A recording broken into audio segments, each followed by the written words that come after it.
Hi, Diana. Hi. We're going to come see Paul Thomas. He's a master gardener, and we're going to get proof of that. Hey, Paul. You home? Hey, yeah. Come on out. Hello. It's really great to be here today. I'm Diana Mall with the Yesterday and Turner Historical Society, and we have with us a special guest, Paul Thomas, who was a mayor of Turner and who has some secrets to impart to us about the history.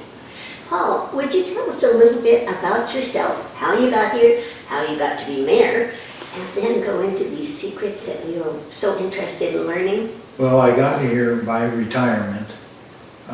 Didn't want to stay in Los Angeles. I'm one of those nasty California converts, or they're immigrants that jacked up the real estate prices here, I guess. And I basically got involved here with the government.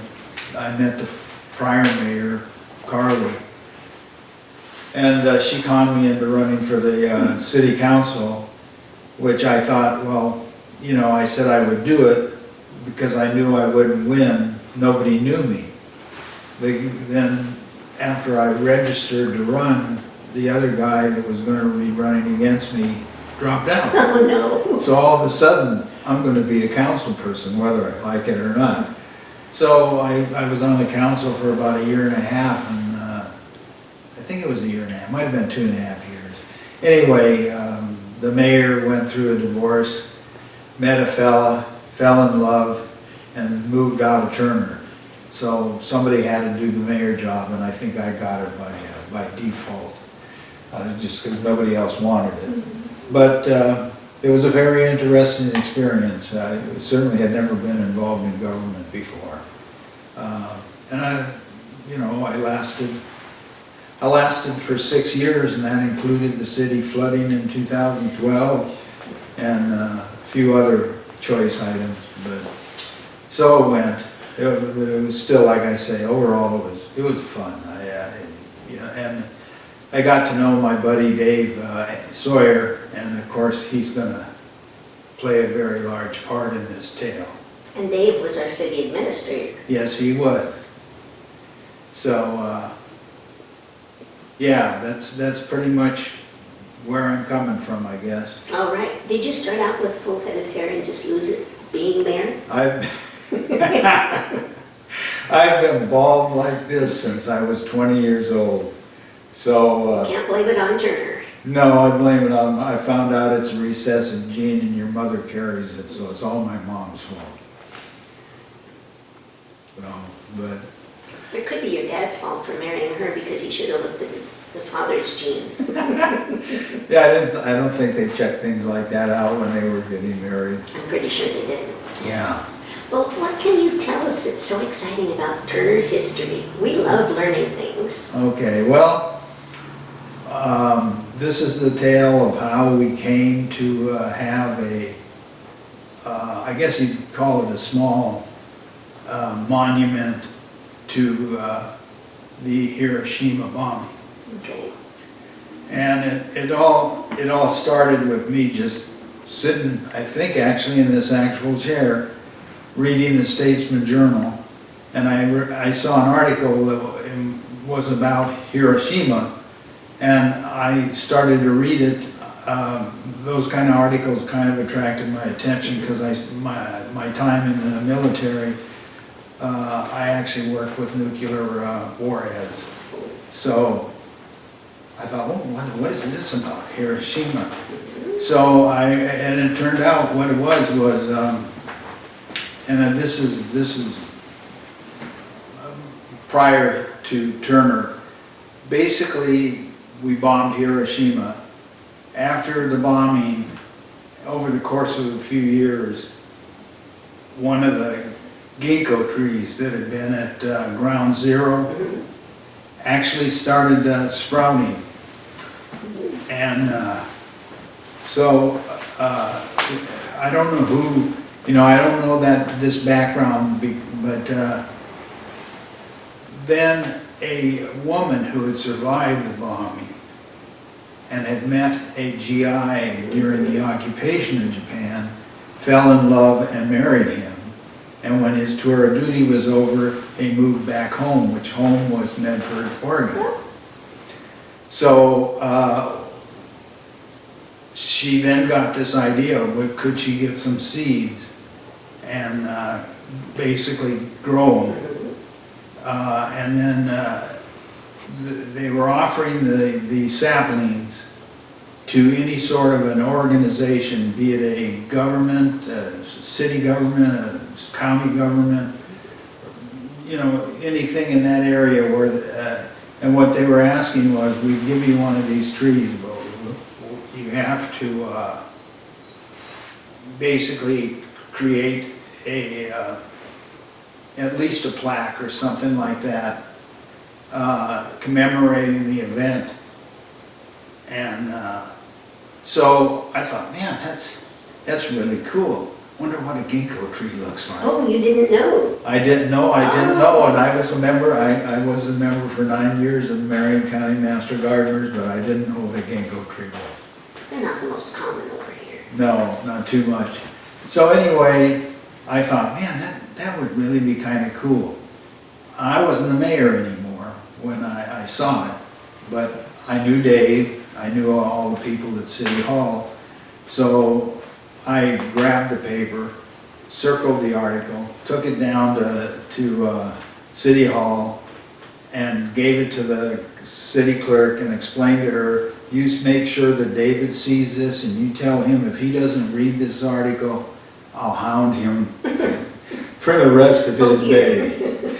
So a couple days later, I got a phone call from Dave, and he said, hey, I read that article and that sounds pretty cool. I got a hold of the people that are doing it. He said, because OSU is involved. Apparently they helped the lady propagate the trees.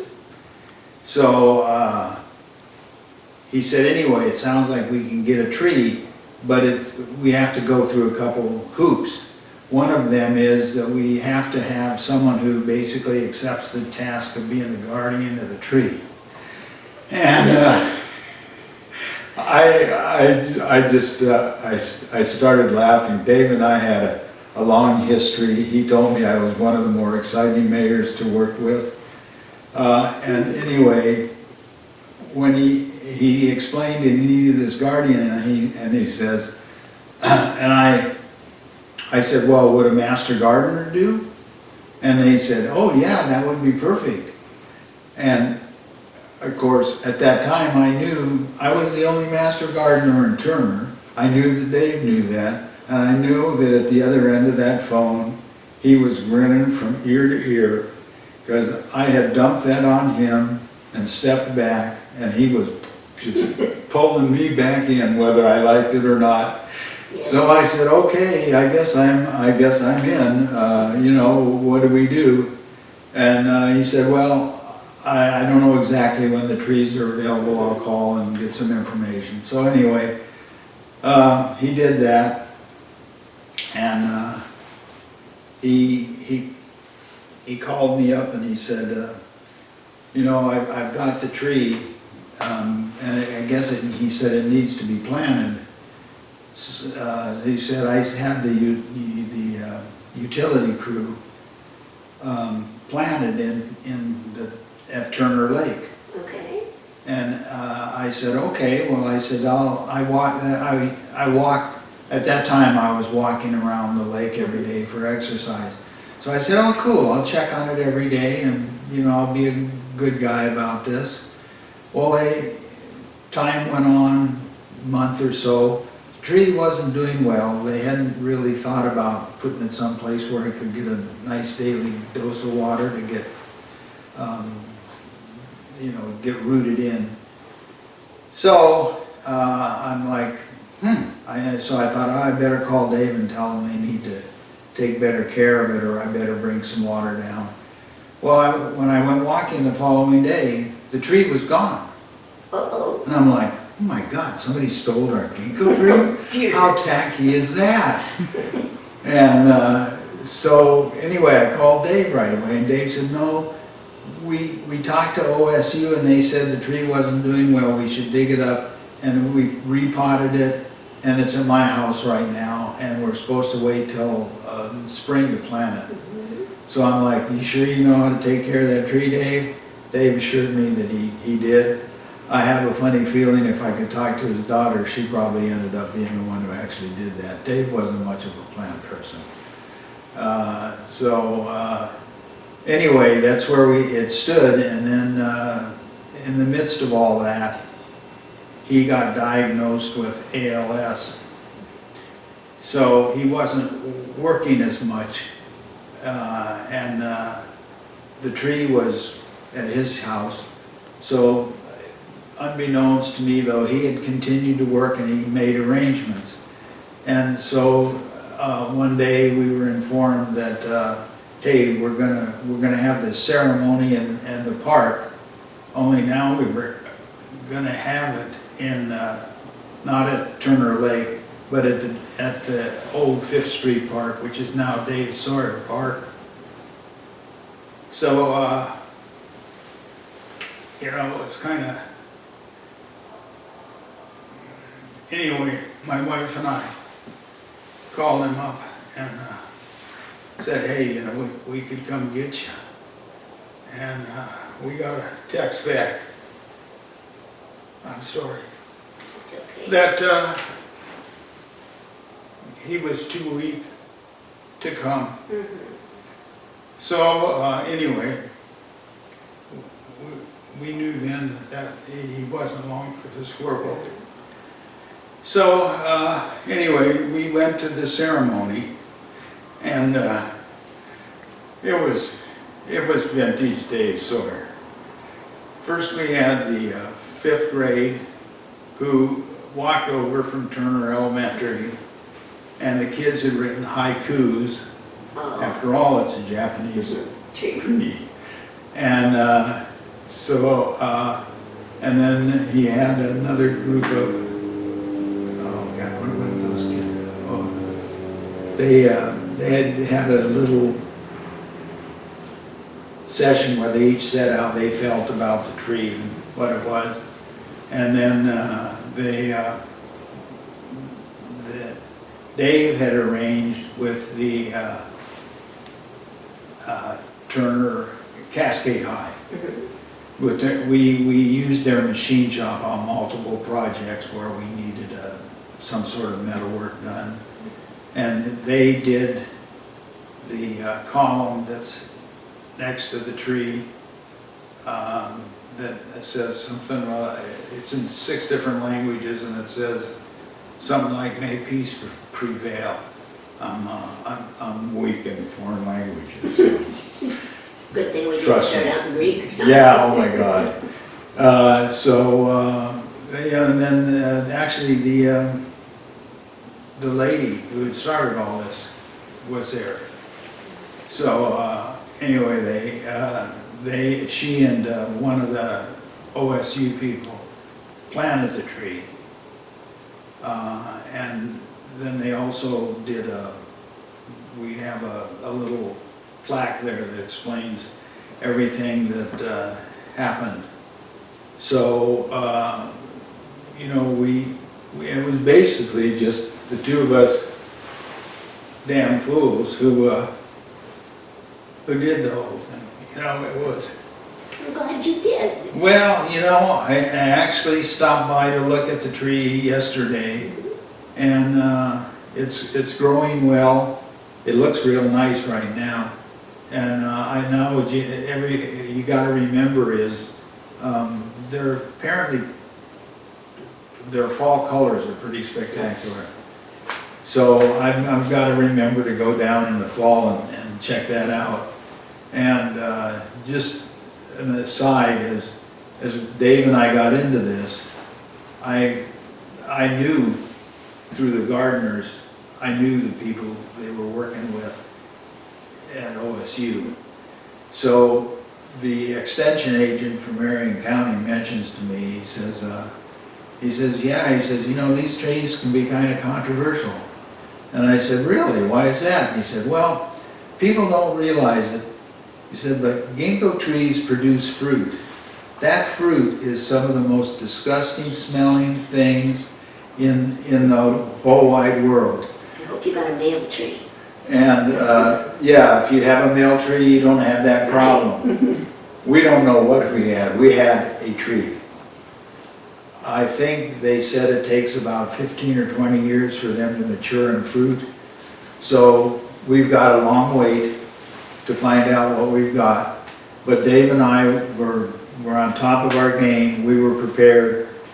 We agreed, and this was before he was diagnosed. We agreed that, well, probably at our ages, we wouldn't be around when the damn tree started stinking. So, you know, why worry about it? And we talked about it a little more, and he pointed out to me, he said, well, and if one of us is dead, the easy way out for the other one is just, it was Paul's fault, or it was Dave's fault. It is Dave's fault now officially, I outlined it. Yes, you did. So, anyway, just as a warning to people. But I don't think it'll actually ever, you need at least 2 trees to make this happen. There's only 1 tree down there, so we're probably safe unless somebody feels the tree gets lonely and plants a companion for it. But, cool story. yeah, well, I remember the extension agent telling me, he said, yeah, the reason I know about this is somebody who was from the university, a professor, was given the assignment to decorate a parking structure. And he apparently planted a row of ginkgo trees that you have to, once you drive into the parking structure, the only way out is along the walkway with the ginkgo trees. And he said, you know, that was, he was just joking, but he said, you know, it was disastrous for his career. I mean, a guy who didn't know what was going to happen. But, and I think when I heard that story is when Dave and I had our discussion about, well, how do we handle this? And that was, you know, that's pretty much it. But I knew only he and I ever really knew what was going on. Everybody else just basically did their little bit, and we didn't know, in all honesty, do that much really. I mean, the kids at Cascade High and the kids at Turner Elementary basically did it all, and it was just it was part of his modus operandi. I had learned that working with him. We got to school involved in some pretty crazy things, and they were always a lot of fun for the kids. And I think it was one of the ways that made him such a good city administrator. So that was it. That's where the monument came from. Hopefully it stays. I plan on talking to the head of the utility department. It's overgrown right now. But, and they have had put wire around the tree, so I'm assuming that deer don't mind the ginkgo tree. They might not like the fruit, but, and other than that, that's it. It's a great story, and it's very precious to know what's behind having a ginkgo down there. Thank you so much for sharing it with us. You bet.